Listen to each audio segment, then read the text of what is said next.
Este es uno de los momentos finales del proceso de producción. Las prensas, esto que ven acá. Una vez que ya se terminó de hacer el vino, que ya se fermentó completamente el mosto, lo vamos a retirar y el piletón nos va a quedar lleno de orujo, que son los sólidos, orujo, semillas, sólidos insolubles, orujo, semillas, etcétera, piel, etcétera. Lo vamos a traer en estos carritos. La peor tarea que hay en todo lo que es el proceso de producción. Más tarde les explico por qué. Igual a mí me gusta. Vamos a traer estos carritos llenos de orujo, pesados, vamos a ir y venir rápido, corriendo, porque es vendimia. Imagínense, hay poco tiempo, la cosecha son un mes, 2 meses, no se puede desperdiciar tiempo. Uno tira todo el orujo acá. Lo que ven adentro es un tornillo, el tornillo sin fin, está pensado para empujar. El mismo sistema van a ver acá adentro, que no se ve, pero si se pudiese ver o se asoman ahí, lo pueden ver. Y adentro de la tolva que está al lado. Está pensado para empujar ese tornillo. Parece nunca deja de girar, por eso el sin fin. Empuja todo el orujo acá adentro. El mismo otro tornillo, el mismo sistema, empuja ese orujo contra acá, que hay una compuerta. Le vamos a poner un peso a esa compuerta para darle más o menos presión según querramos. El orujo prensado cae en esos carros que ven ahí, en esos canastos, a la prensa hidráulica. Esta es la prensa continua por el sistema. Estas las trajo Iselin en 1885. Trae estas máquinas desde Francia. Era tecnología de punta en su momento. Estaba pensado para que dure toda la vida cuando se hacían las cosas bien, y de hecho más de 140 años y sigue en funcionamiento. No le hemos hecho cambio de lo que era vapor, porque era vapor, la pasamos a electricidad. Van a ver por ahí algunos motores. Es el único cambio real. Después mantenimiento anual. No tiene más que eso. Bien, esta es la tolva de recepción. Somos la única bodega en América que tiene maquinaria tan vieja en funcionamiento y no en bodega. Tiene más de 140 años, es mucho. Lavarropo de secarropa, un tambor con agujeritos, gira rápido, fuerza centrífuga, los racimos contra las paredes, un sistema de espátulas los va a frotar a esos racimos contra las paredes. Por los agujeritos caen las bayas, granos o uvas, conocidas comúnmente, caen el piletón o pozón ahí abajo.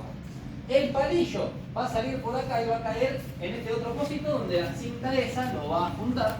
Algunos son como una trincheta y otros son como un canastito para ir sacando de vez en cuando líquido. Va a juntar todo ese escobajo y lo va a ir tirando del otro lado a un carro, un tráiler. Lo llevamos para la finca como abono, no tiene más uso que ese. Se suele quitar porque le da un compuesto llamado tanino, todas las maderas lo tienen, pero en este caso un tanino con sabor duro, herbáceo, duro, astringente, fuerte al paladar, se dice que le da un sabor duro, así que se suele descartar por eso. La barrica, por ejemplo, de roble, otra madera, también tiene taninos, son considerados dulces al paladar. Es una de las tantas ventajas por cual se usa roble. Bien, todo lo que se acumuló en el pozón, en el piletoncito de abajo, que son semillas, pieles, uvas enteras, jugos, toda esa mezcla se llama mosto, es lo que vamos a fermentar. Ahora está abierta porque se han llevado para reparar, para mantener. La bomba de doble pistón en parte de adentro se han llevado. Son 2 pistones y unos compartimientos. Es una bomba. Un pistón va a sacar de abajo, lleno el compartimiento que tiene, a la par que el otro pistón saca del compartimiento y lo manda por la cañería al tanque. Constante, tuqui, tuqui, tuqui. Y lo va mandando por esa cañería. Tiene mucha fuerza, es una bomba vieja, es un sistema viejo.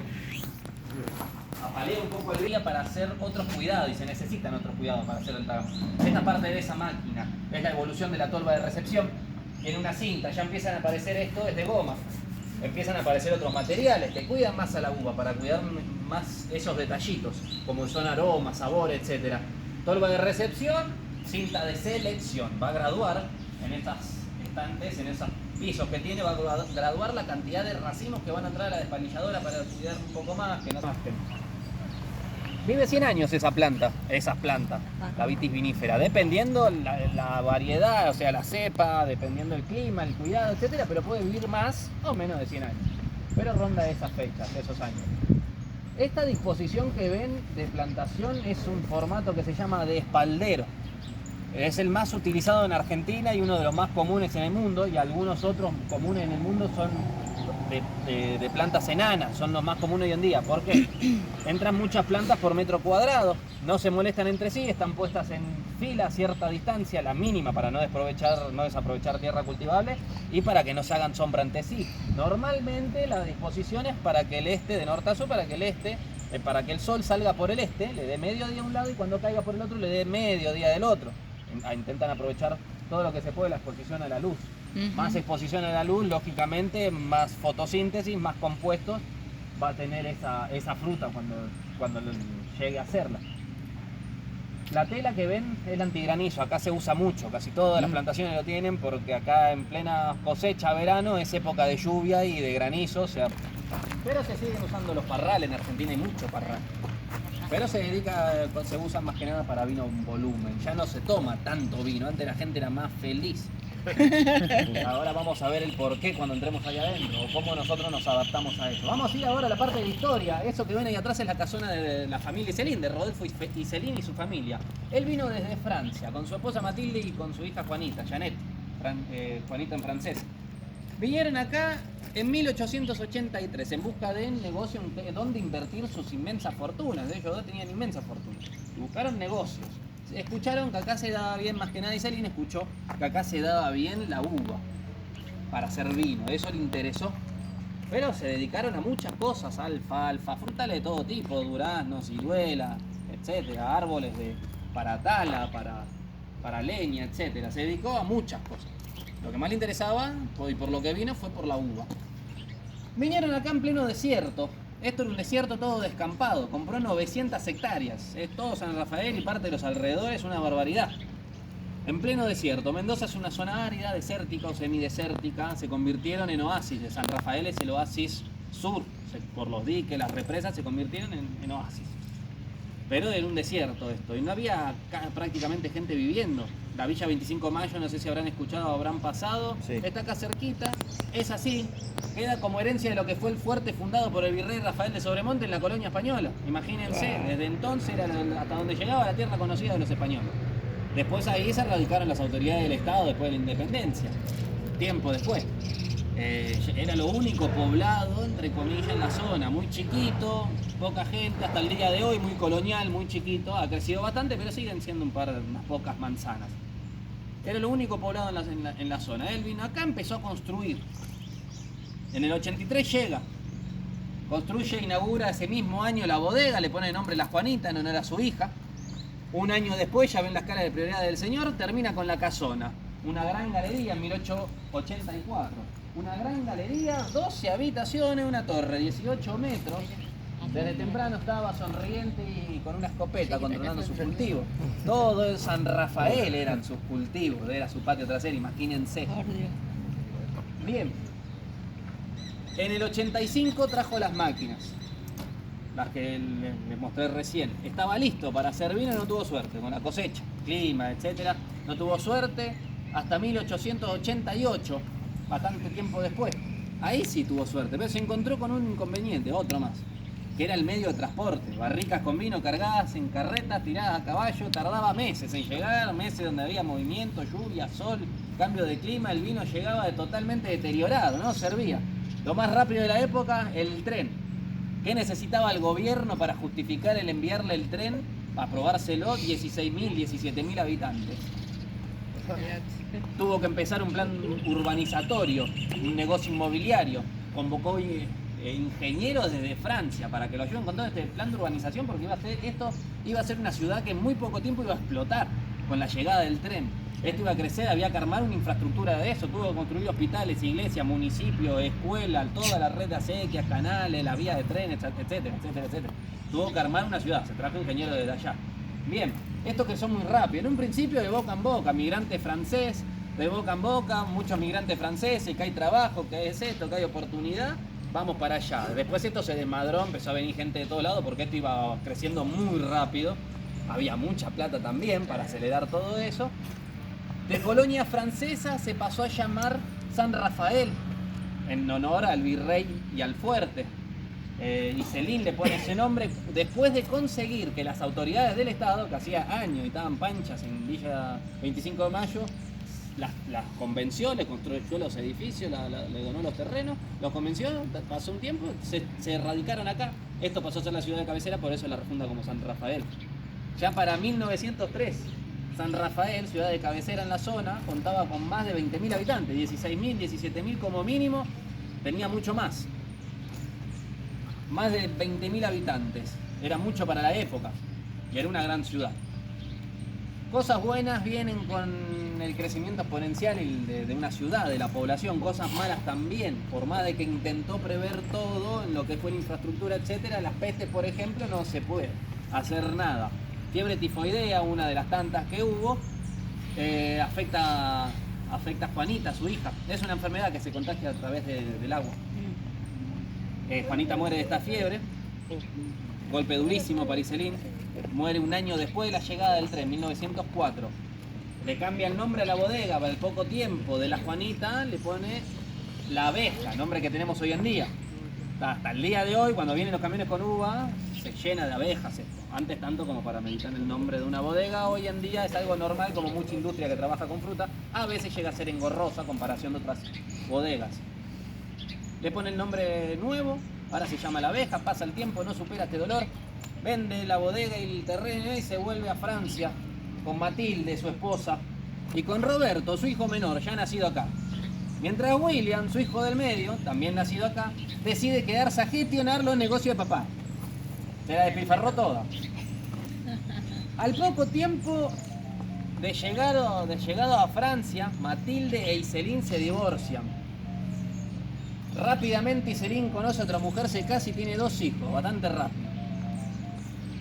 Roberto se enlista en el ejército francés para luchar en la Primera Guerra Mundial. Por más de ser argentino, desafortunadamente muere en la primera batalla. Escapando de la guerra, otro hijo muerto y decide volver con su nueva familia también a poner en orden los negocios que William no estaba llevando, que estaba en otra.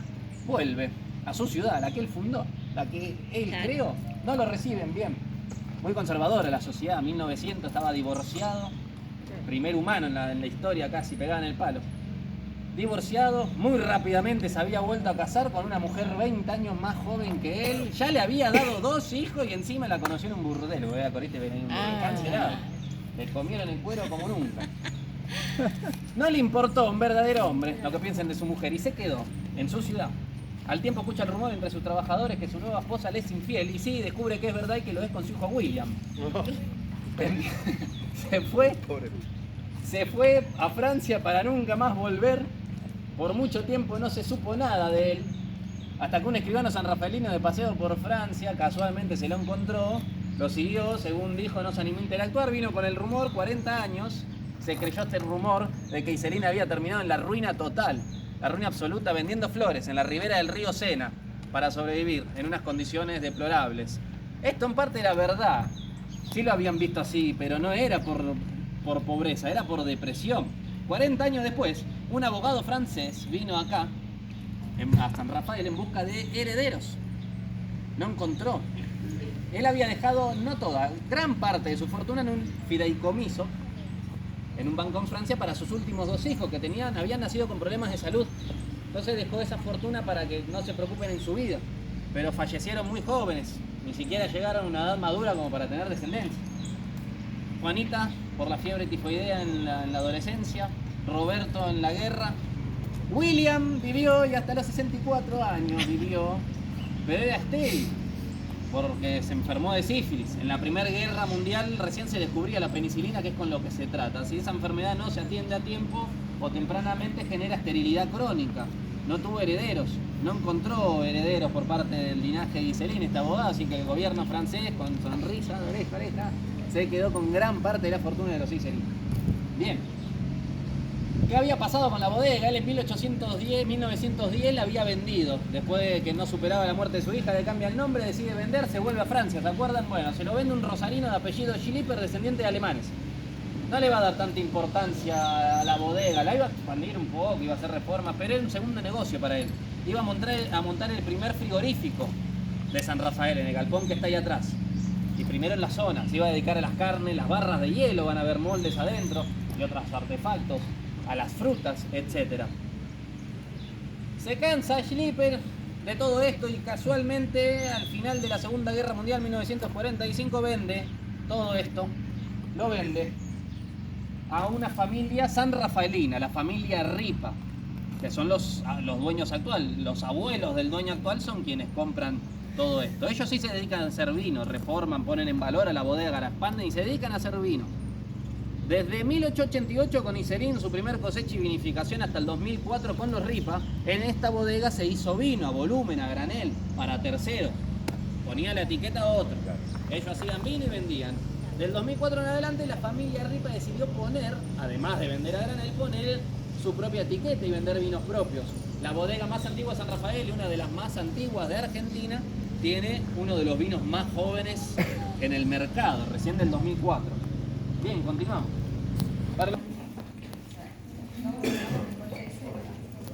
Cuidado los cositos.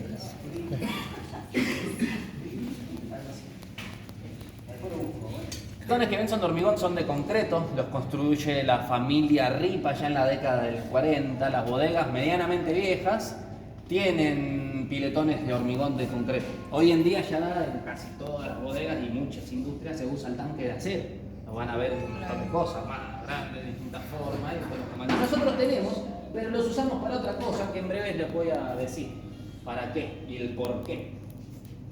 Estos piletones, para que se den una idea del volumen, van a ver que dice 1000, 60.000. En este que estoy parado y estos de acá, que eran los de mayor volumen, los hemos convertido en cavas, porque como les decía antes, la gente era más feliz, tomaba más vino. Hoy en día hay otras bebidas, hay tragos. Ya tirás 2 gotas y se hace un soufflé y lo compraste en polvo, ya es cualquier cosa. Pero bueno, el mercado cambió mucho.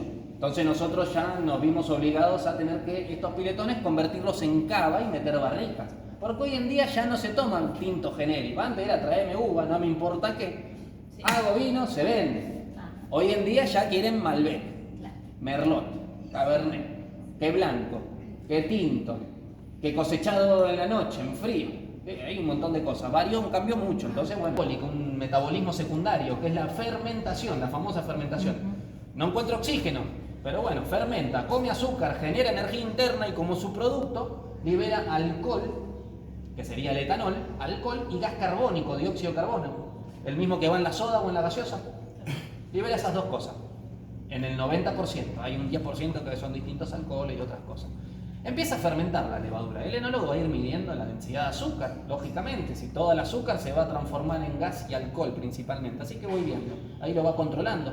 Se ve temperaturas, hace muchas cosas. En el caso de hacer un vino blanco, no importa el color de la uva, aunque parezca raro, no importa. Agarramos cualquier uva, la vamos sí o sí a prensar primero. Al prensarla separamos sólido de líquido. El líquido se va a fermentar. Es pura agua con azúcar. Por eso son tan delicados los vinos blancos y no tienen color. Casi todos los compuestos, como el color y otros, aromas, sabores, etc., están en la piel. Los vinos rosados necesitamos uvas tintas. Sí o sí. Le vamos a dejar las pieles 1 día, 2 días como mucho. Cuando vemos que tiene el color que a mí me gusta, que yo quiero como enólogo, cuando tiene el rosado pálido, el rojo ya casi oscuro, retiro las pieles y termino de fermentar el líquido solo. Así hago un rosado. Para hacer un tinto necesito uvas tintas y le voy a dejar las pieles hasta el final. De hecho, necesito mover todo eso. Primero porque el gas carbónico en las pieles las va a hacer flotar y se forma arriba un sombrero que en contacto con el oxígeno se va a empezar a vinagrar, se va a empezar a oxidar. El vinagre de vino es vino que se oxidó o por bacterias o porque le metimos oxígeno o tiempo. Entonces empieza a perder compuestos en realidad y se empieza a poner ácido el vino. Entonces hay que mantenerlo siempre en movimiento para que siempre esté mojado y no esté en contacto directo con el oxígeno, para que no me fermenten otros microorganismos y siga levadura, y para macerarlo, para moverlo y limpiarlo, lavar esas pieles y sacar todo lo que se pueda, todos los compuestos. El enólogo va midiendo, se terminó la fermentación. Listo, ya no hacemos más los remontajes, lo vamos dejando de hacer porque ya cada vez es más vino. Menos mosto, más vino, y cuanto más va terminando, más vino es, y lo muevo mucho también lo airea, entonces uno va equilibrando eso, termina de fermentar. Por las canillas que hay ahí abajo, llamadas clapet, manguera con bomba, sacamos el vino y lo llevamos a otro piletón. Hasta la mitad, más o menos, a veces más, a veces menos, va a estar lleno de lujo. ¿Se acuerdan al principio que le dije la peor tarea que les iba a explicar? ¿Por qué? Bueno, acá yo me meto normalmente ahí, a mí me gusta igual hacerlo, nos metemos por esa compuerta, con una pala, a sacar todo lo lujo rapidito, porque estamos en plena vendimia, todo esto tiene que ser así todos los días. Sí, es que está medio dormilado, no se da cuenta, entre eso y el alcohol empieza a dar huevada, no se da cuenta, se apaga la tele. San Pedro lo despertaba al rato. Así funcionaba, era una causa común hace mucho tiempo. Hoy en día ya hay otras tecnologías, ponemos un ventilador, dejamos ventilar, no hacemos mucho más, nos metemos al rato, pero eso ya es bastante. Y paliamos entre varios, lo hacemos rapidito. Hoy en día cambió un poco, siempre estamos dados, ya es otra cuestión, pero es una causa común. Bien, vaciamos todo esto mientras lo prensamos, nos llevamos el vino, chao. Ese vino lo dejamos ahí como 2 a 3 meses más o menos, mínimo que pase el invierno. ¿Qué es lo que hacemos? Lo clarificamos de forma natural. Tiempo y frío, las borras decantan. Todos los compuestos que están suspendidos caen abajo y se apelmazan, se forma un colchón de borras. Ese es el método tradicional, el que siempre se hizo en todos lados. Más moderno, en cambio de tecnología, muchas bodegas, la mayoría, usan una tierra mineral, se llama bentonita. Le tiran esa tierra, se va aglomerando los compuestos que hay flotando por ahí, mientras va cayendo, va arrastrando. En una semana eso está clarificado. Nosotros, tiempo y frío, 2 a 3 meses. Esa borra es como un polvillo. Si movemos fuerte, como si barriésemos fuerte, levantamos la nube, arruinamos todo, me voy a buscar trabajo con el currículum a otra bodega. Desperdicié 3 meses.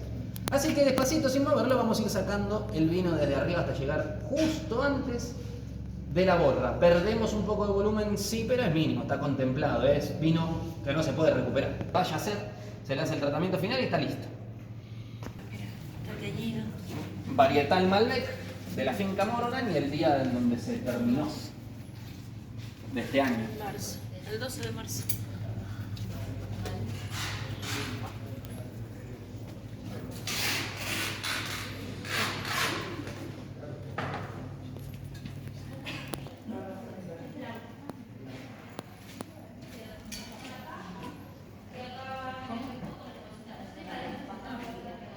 Acá ven más o menos la parte, este es el salón principal, más para atrás, en la parte más antigua de la bodega. Ven las cabriadas de álamo criollo, cortados a hacha, por eso son irregulares. Ya aquella parte, las cabriadas son de Piritea de Brasil, cuando ya había tren, cortadas a sierra, se pudo traer, ya es otra cosa, son lisas, estas son irregulares. Ahí van viendo los cambios que fue teniendo en el criolla, álamo criollo. Pinotea de Brasil. Cuando ya llegó el tren acá, pudieron traer de lo que entraba al país, de ya trabajado con sierra, ya lisa. La guardiana de los viñedos, de la carrodilla, o de la carreta, creo que significa. Hay canciones con eso. ¿Cómo? Hay canciones con ellos. Sí. Nunca les he prestado atención, pero sí, acá antes los viejos sí, hasta tienen el altarcito, pero ya quedó. Esa está ahí hace cientos de años. La pusieron en superávit. Bien. ¿Se acuerdan que les dije que usábamos otra máquina más moderna para...? Bien. Esta es la otra parte de la máquina. Sistema similar, la despalilladora. Un tambor con agujeritos. En vez de girar el tambor como en el otro, lo que gira, porque se dieron cuenta que debe ser más eficiente, es el eje que se puede medio ver adentro. Es un eje con un espiralado de espátulas. Un espiralado de espátulas con punta de goma o de plástico para cuidar más a la uva. Entonces las uvas caen acá, ¿se acuerdan la cinta de selección? Caen acá, esto, y sale por allá. Las uvas se frotan, los racimos se frotan por la pared, por los agujeritos caen las vallas, a la a la moledora, perdón, para no dañar la uva, que son regulables. Para el tamaño de cada uva la idea es apretarle un poquito para romperle, facilitarle el acceso a la comida, a la levadura. Y no triturarla, porque después de la borra voy a perder un montón de vino más en esa materia. Por acá van a ver los 3 tiempos de lo que es la tecnología o parte de la tecnología. Estos son los toneles. ¿Se acuerdan cuando entraban a la bodega ya que hay unos cubones cónicos de madera frente al estacionamiento? Bueno, ahí se fermentaban, eran las cubas de fermentación. Muchísimos años se hizo así. Se fermentaban la cuba de fermentación y se almacenaban los toneles, que son estos. Ambos lo trajo desde Francia y Céline junto con las máquinas, los ensamblaron acá, roble francés. Se fermentaba en la cuba, se almacenaba en tonel. Más grande, más chico, etc. Eso lo fue por mucho tiempo, tiene una vida útil, esta ya no sirve. Lo fue por mucho tiempo, la innovación tecnológica en la industria fueron los piletones de hormigón, como los que vieron eso del pasillo, los construyó la familia Ripa en la década del 40 aproximadamente. Estos que ven acá atrás son los primeros en San Rafael, uno de los primeros en Mendoza. Los construye Iselin en 1904. No había producción acá de hormigón en Argentina todavía, pero como les dije, lo van a ver en distintas industrias, más grandes, más chicos. Algunos tienen pantalla, se pueden programar, se pueden automatizar, se puede ver Netflix, estos no, son aburridos. Lo que nos interesa son estos, tienen estos puntitos. Aquel tiene un espiralado. Por ahí pasa una serpentina es una camisa de frío de una serpentina donde vamos a hacer pasar agua caliente o fría, según querramos subir o bajar la temperatura. Una camisa de frío, camisa de refrigeración. Esto los usamos meramente para lo que son los vinos dulces, porque en Argentina hay un ente que es un ente regulador del Estado, que es el INB, que garantiza vinos genuinos, vinos de calidad. Gracias a ese ente que es muy molesto, controla mucho, gracias a ese ente, Argentina tiene unos vinos de gama media para arriba en el mundo. Nuestra cajita, que nosotros la cajita a veces, ojo, la cajita de la suerte a veces viene bien, vean siempre el número de lotes si tomaron una caja de luto. Pero la cajita en el mundo es un vino de gama media para arriba. No es malo, en realidad. Gracias al INB todos los controles son exhaustivos. Hay que declararlo desde la finca hasta la botella. Y hacen pruebas al azar, hay que declarar todo, sacan cuenta de todo, es muy fino. Bien, hay márgenes en donde uno puede jugar con eso. Pues nada, esto es preciso, pero son muy estrictos. Y así garantizan vinos genuinos. Entonces, ¿cómo hacemos un dulce en Argentina si no podemos agregar azúcar? No se le puede agregar prácticamente nada al vino, son casi que orgánicos. ¿Cómo hacemos un vino dulce? Dulce natural, una de las formas. Bajamos la temperatura. Bruscamente, un shock de frío le damos a la levadura, un patatús de frío, antes de que se coma todo el azúcar. ¿Se acuerdan? Todo el azúcar se convierte en alcohol y gas carbónico. No se comió todo el azúcar. Es mínimo lo que le dejamos, un 3%, 4, 5%, ya es bastante dulce. Es mínimo lo que le dejamos. No todos el azúcar se hizo alcohol. Va a tener un grado, medio grado menos de alcohol. La diferencia es mínima y queda ya dulce al paladar. Ese es el dulce natural, un dulce suave, fresco, bien frutado, más fresco. La otra forma de hacer un vino dulce en Argentina es el cosecha tardía o el dulce tardío. Como dice la palabra, se va a cosechar tardíamente el racimo, se lo va a dejar sobremadurar en la planta. No en el momento óptimo de maduración, se lo deja un poquito más. Se empieza a madurar, a deshidratar, se empiza a pacificar lentamente. No la queremos pasa, queremos que se pacifique un poquito, que se sobremadure. Se deshidrata. Menos solvente, menos líquido, está más concentrado todos los compuestos. Entonces se concentra entre ellos el azúcar, más dulce. Tenemos menos volumen, pero es mucho más dulce. También que en el proceso que inicia, en la primera parte del proceso de pacificación que sufre la uva, genera ciertos compuestos que le va a dar otro sabor, un gusto más como a fruta madura, mermelada, un dulce distinto al dulce natural que es más fresco, más liviano. Son mucho más dulces, menos alcohólicos, son mucho más complejos. Bien, seguimos. Esto es una encorchadora manual. Abajo se pone el cosito de bronce, en el cilindro de bronce se pone el corcho, abajo se pone la botella. Listo. Y listo.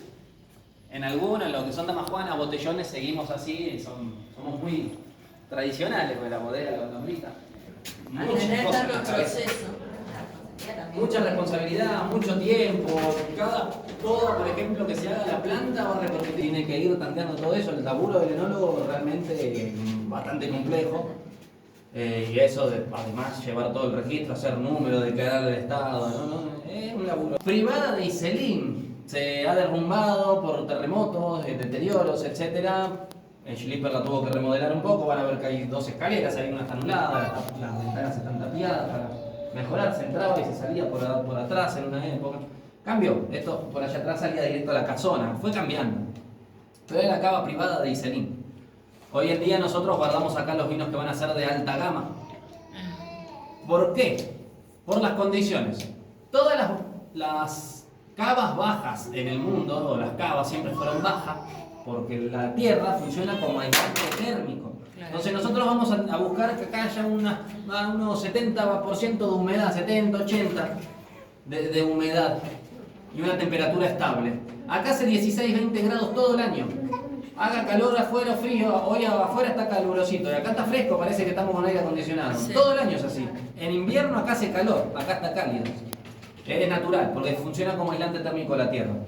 El formato tubular, respiradores en los extremos, y la altura, un cierto flujo de aire que no se vicie la atmósfera, pero que no se pierda tanta humedad y temperatura. Hoy en día tenemos al antecesor de Arturito ahí, es un ionizador ozonizador, genera gas ozono para mantener limpio el ambiente.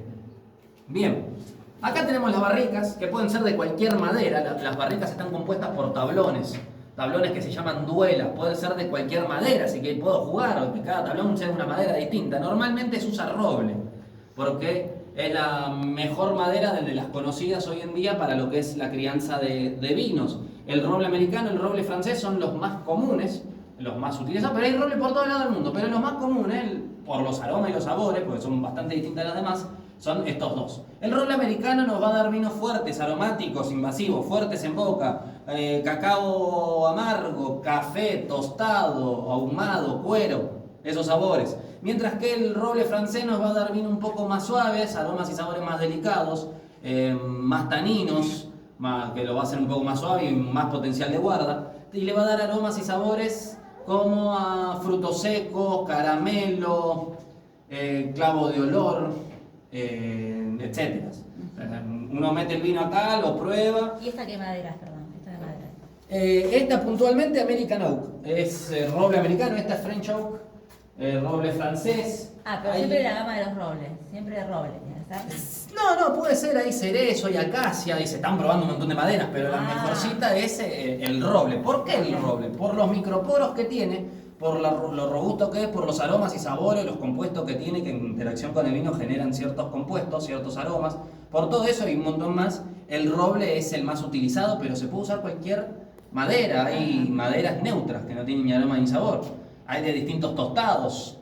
Adentro los tuestan para generar ciertas reacciones químicas o ciertos aromas que le vaya a atribuir al vino. Y hay tostado leve, tostado medio, tostado fuerte.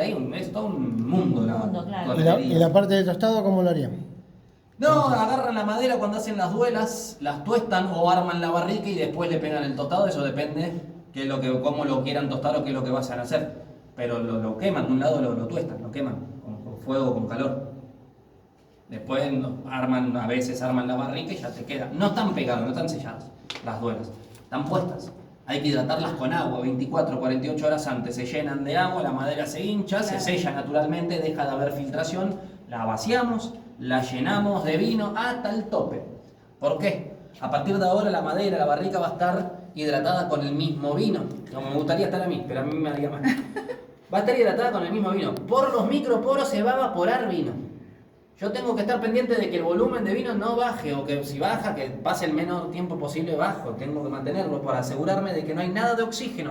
Yo pongo corcho y veo escapar la gotita. Nada de oxígeno, todo volumen. ¿Por qué? El oxígeno que entra por los microporos, esa interacción, entra lento y despacito, permitiendo distintas reacciones químicas. Es una microoxigenación. Eso es el proceso de crianza en barrica, una microoxigenación. Explicado en bruto, está este compuesto acá, viene el oxígeno, le roba un electrón, lo oxida. Ahora este compuesto oxidado viaja por ahí, se encuentra con un compañero, un complemento, y hacen un nuevo aroma, o un nuevo sabor, o un intermediario todo. para, Te etc. cambia, sí. Es distinto a lo que es el deterioro, o la oxidación. Destapo la botella de vino.